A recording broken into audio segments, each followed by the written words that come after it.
और वो आंकड़ा है मध्य प्रदेश के ऊपर कर्ज का। 4 लाख करोड़ से ज्यादा का कर्ज है। मतलब आज अगर इस समय एक नवजात शिशु का जन्म हो रहा है मध्य प्रदेश में, उसके सिर के ऊपर 40,000 का कर्ज है। उस कर्ज के चलते बड़े बड़े घोटाले हुए, खूब स्कैम किए, आपके सिर पर कर्ज चढ़ता गया, लेकिन आपका भला नहीं हुआ। 40 लाख के करीब लोग एम्प्लॉयमेंट एक्सचेंज में रजिस्टर करते हैं और मात्र 21 को नौकरी मिलती है।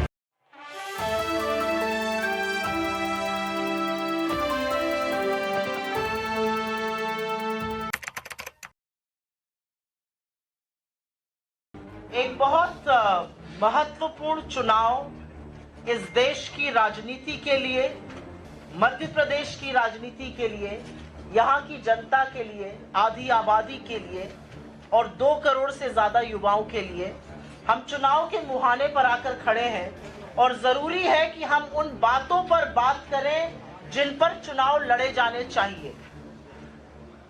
मेरी थोड़ी बहुत रुचि अर्थशास्त्र में रहती है, तो मैं मध्य प्रदेश के कुछ आंकड़े देख रही थी, वो आपके साथ साझा करती हूँ और फिर आपको अपनी ओर से, आप जानते हैं लेकिन थोड़े विस्तृत रूप में जरूर बताना चाहूंगी कि उन आंकड़ों के बेसिस पर, मौजूदा हालात के बेसिस पर हमारे वचन पत्र में क्या है, और उसके बाद आपके सवालों का स्वागत है। मैं एक आंकड़ा देखकर चौंक गई और वो आंकड़ा है मध्य प्रदेश के ऊपर कर्ज का। 4 लाख करोड़ से ज्यादा का कर्ज है। मतलब आज अगर इस समय एक नवजात शिशु का जन्म हो रहा है मध्य प्रदेश में, उसके सिर के ऊपर 40,000 का कर्ज है। सरकार की आमदनी जस की तस है, खर्चे जरूर बढ़े हैं, आमदनी को बढ़ाने के साधन नहीं बढ़े हैं। इसलिए जो वित्तीय घाटा है सरकार का, वो 54,000 करोड़ पर है। आपने कर्जा खूब लिया, कर्जा लगातार बढ़ाया, 2 सालों में 1 लाख करोड़ कर्ज ले लिया, लेकिन क्या उस कर्ज से सरकार ने निवेश किया? क्या उस कर्ज से सरकार ने अर्थव्यवस्था को दुरुस्त किया? क्या उस कर्ज से सरकार ने रोजगार बनाया? और बड़े दुख के साथ कहना पड़ता है, नहीं, सरकार ने ऐसा नहीं किया। उस कर्ज के चलते बड़े बड़े घोटाले हुए, खूब स्कैम किए, आपके सिर पर कर्ज चढ़ता गया, लेकिन आपका भला नहीं हुआ।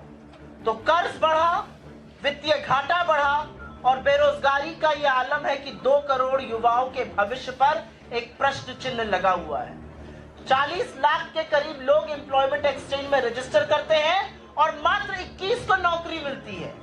मतलब एक नौकरी पर सरकार ने 80 लाख रुपए खर्चा कर दिए, क्योंकि एम्प्लॉयमेंट एक्सचेंज शहरों में चल रहे थे, करीब 17 करोड़ तो उसी पे खर्चा हो गया था। मात्र 21 लोगों को नौकरी मिलती है 40 लाख रजिस्टर्ड लोगों में से। और दिक्कत सबसे ज्यादा पढ़े लिखे लोगों की है। अगर आप ग्रेजुएट बेरोजगार हैं तो आपकी बेरोजगारी का आलम 12% पर है।